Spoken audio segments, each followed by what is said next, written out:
আমি দোয়া করছি, আল্লাহ তুমি আমাকে এই মেয়েটার সাথে বিয়ে করো, আল্লাহ তুমি আমাকে এই চাকরিটা দাও। আমি মনে করতেছি আমার জন্য এই মেয়েটার সাথে বিয়ে করাটা ভালো, আমার এই চাকরিটা পাওয়া ভালো, লেকিন আল্লাহ ভালো জানে আমার জন্য কোনটা ভালো কোনটা ভালো না। আল্লাহ প্রমিস করতেছে যে দোয়ার রেসপন্স হচ্ছে অ্যাকসেপ্টেন্স।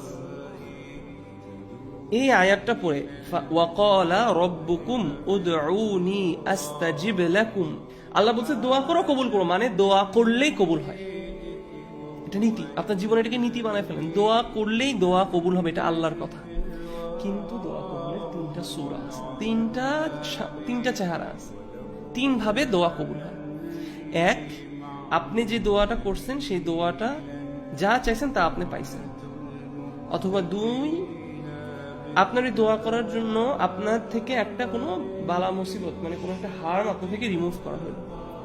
অথবা তিন, আপনি যে দোয়াটা করছেন, আপনি যা চাইছেন সেটা আপনাকে দেওয়া হয়নি, কিন্তু সেটার রিওয়ার্ড আপনার জন্য আখিরাতে জমা রাখা হয়েছে।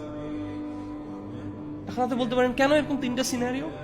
Because Allah is the best knower of our situation. আল্লাহর ইলমের সাথে আমাদের ইলমের কোনো তুলনা হয় না। সো আমার কাজ হচ্ছে আল্লাহকে শুধু চাও এবং বিশ্বাস করা, চাইছি মানেই কবুল হবে।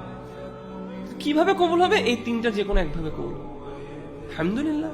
তার মানে জাস্ট দোয়া করা, চাওয়াটাই, আপনি চাওয়ার সময় থেকে আপনার এনজয়মেন্ট শুরু হওয়া উচিত।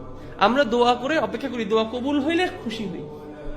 দোয়া যে করতে পারছি, দ্য তৌফিক আমি যে পাইছি, দোয়া করার তৌফিকটা যে আমি পেয়েছি, এখান থেকে আমার খুশি হয়, সুবহানাল্লাহ।